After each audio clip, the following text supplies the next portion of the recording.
Good afternoon, everybody. Please have a seat. A little more than 4 years ago, I stood with Mr. Tim Geithner and announced him as my first nominee to my cabinet. We were barely 2 months into the financial crisis. The stock market had cratered. The housing market had cratered as well. Bank after bank was on the verge of collapse. And worst of all, more than 800,000 Americans would lose their jobs in just that month. And the bottom was not yet in sight. So I couldn't blame Tim when he tried to tell me he wasn't the right guy for the job. But I knew that Tim's extensive experience with economic policy made him eminently qualified. And I also knew that he could hit the ground running. As chairman of the New York Federal Reserve, he had just spent several sleepless and chaotic weeks immersed in the complexities of the crisis and had been working closely with his Republican predecessor at Treasury to save the financial system. Then, with the wreckage of our economy still smoldering and unstable, I asked Tim to help put it back together. And thanks in large part to his steady hand, our economy has been growing again for the past 3 years. Our businesses have created nearly 6 million new jobs. The money that we spent to save the financial system has largely been paid back. We put in place rules to prevent that kind of financial meltdown from ever happening again. An auto industry was saved. We made sure taxpayers are not on the hook if the biggest firms fail again. We've taken steps to help underwater homeowners come up for air and open new markets to sell American goods overseas. And we've begun to reduce our deficit through a balanced mix of spending cuts and reforms to a tax code that, at the time that we both came in, was too skewed in favor of the wealthy at the expense of middle-class Americans. So when the history books are written, Tim Geithner is going to go down as one of our finest secretaries of the Treasury.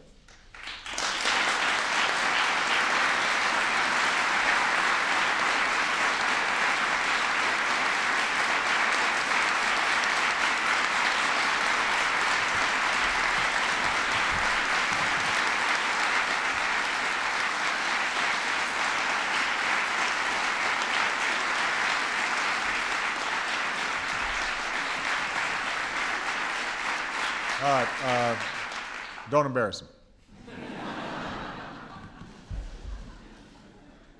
On a personal note, Tim has been a wonderful friend and a dependable advisor throughout these last 4 years. Yeah, there's an unofficial saying over at Treasury: no peacocks, no jerks, no whiners. That'd be a good saying for all of Washington. No peacocks, no jerks, no whiners. Few embody that ideal better than Tim Geithner.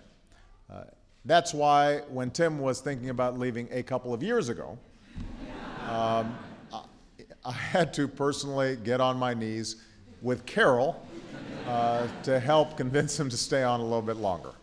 And I could not be more grateful to Carol and the entire Geithner family for allowing him to make the sacrifices that so many of our cabinet members ask of their families in serving the country.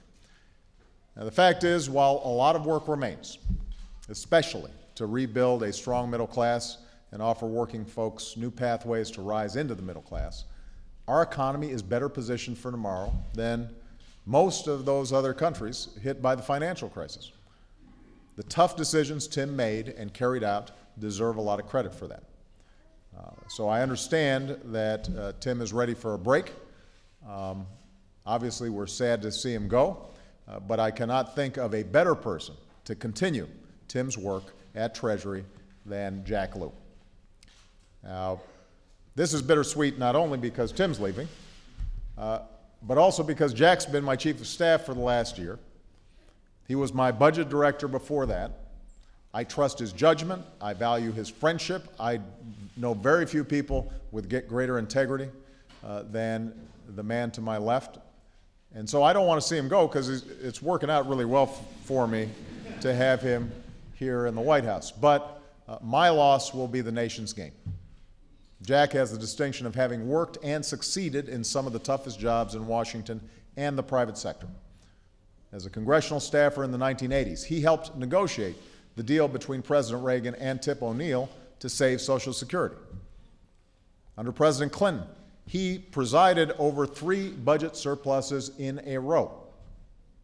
So for all the talk out there about deficit reduction, making sure our books are balanced, this is the guy who did it 3 times. He helped oversee one of our nation's finest universities and one of our largest investment banks. In my administration, he's managed operations for the State Department and the budget for the entire executive branch. And over the past year, I've sought Jack's advice on virtually every decision that I've made, from economic policy to foreign policy. Now, one reason Jack has been so effective in this town is because he is a low-key guy who prefers to surround himself with policy experts rather than television cameras. And over the years, he's built a reputation as a master of policy who can work with members of both parties and forge principled compromises.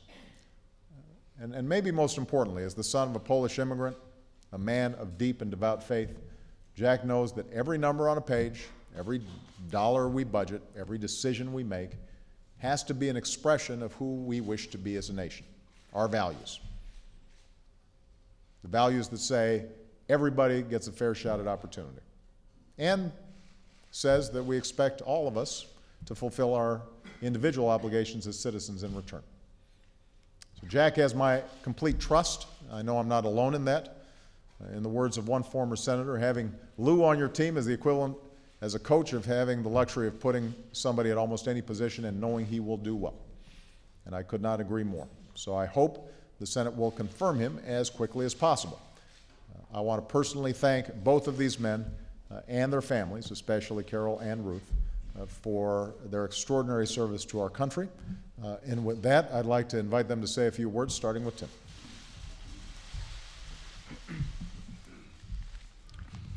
Mr. President, it's been a privilege to serve you.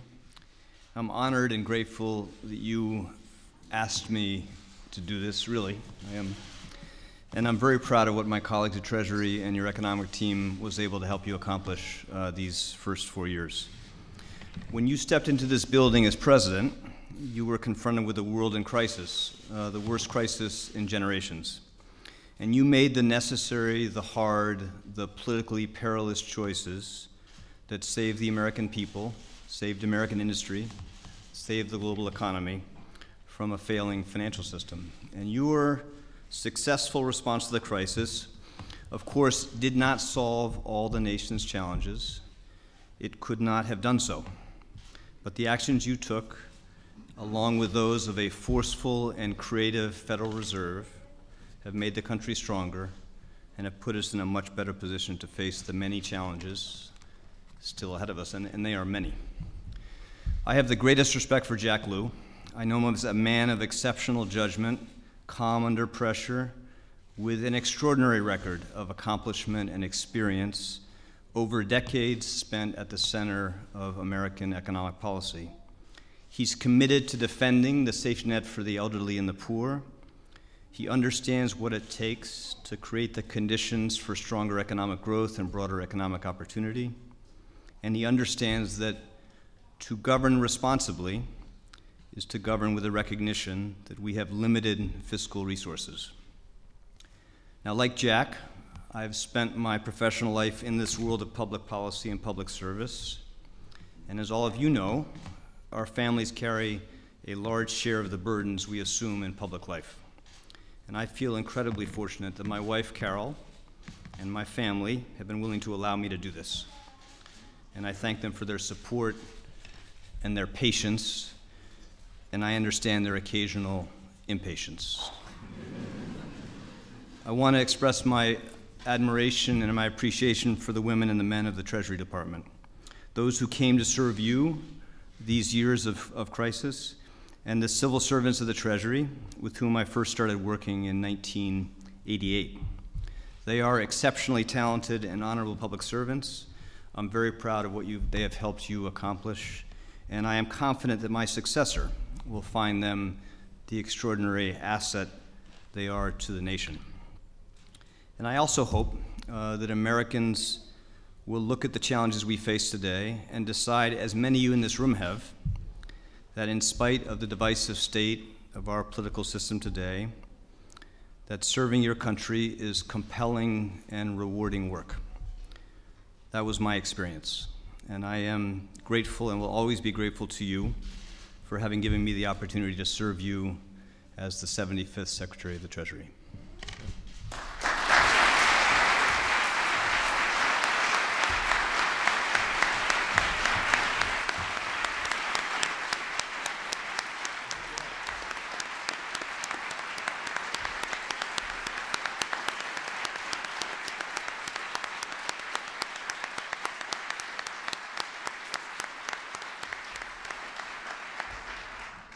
Mr. President, it has been my honor to serve as your Chief of Staff, and before that at OMB in the State Department.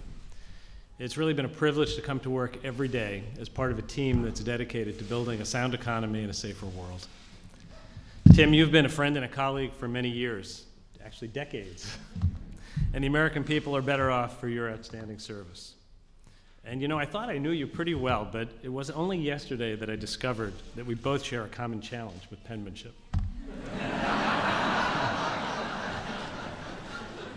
Tim, I join the President and everyone here in wishing you and Carol and your whole family well. As a kid growing up in Queens, I had dreams of making a difference in the world. These dreams were nurtured in a home where the gifts of American freedom and opportunity were cherished and never taken for granted. And the responsibility to engage in issues of public concern were part of daily life. I will always be grateful to my parents for grounding me in the values that have remained central to my personal and professional life. I grew up professionally in the office of Speaker O'Neill, whose compass was always clear and who demanded unvarnished advice on how best to reach the desired destination.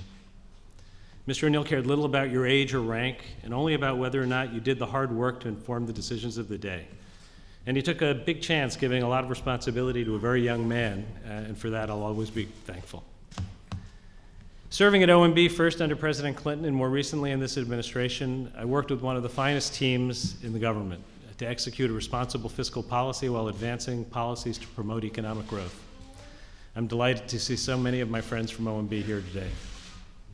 At the State Department, I work closely with our great Secretary of State and my friend Hillary Clinton to advance our nation's national security agenda, including our international economic policies. And as Chief of Staff, I've had the pleasure of working with a tremendously talented White House team which manages policy, politics, communications, and complex operations every day with grace, skill, and loyalty. If confirmed, I look forward to joining the Treasury Department, whose people are legendary for their skill and knowledge. It's a team that I've collaborated with closely over many years and have come to respect greatly. Finally, thank you to Ruth, Shoshi, Danny, Zahava, and the kids for your endless tolerance with the demands of a schedule that tests all family patience. And thank you, Mr. President, for your trust, your confidence, and friendship. Serving in your administration has allowed me to live out those values my parents instilled in me. And I look forward to continuing with the challenges ahead.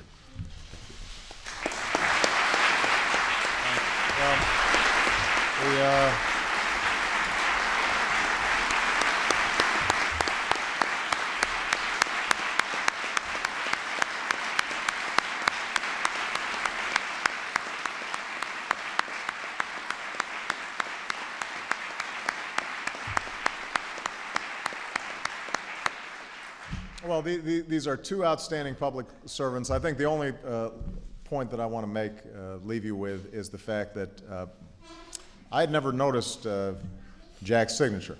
And when this was highlighted yesterday in the press, I considered rescinding my offer to appoint him. Jack assures me that he is going to work to make at least one letter legible in order not to debase our currency, should he be confirmed as Secretary of the Treasury. So, thank you very much, everybody.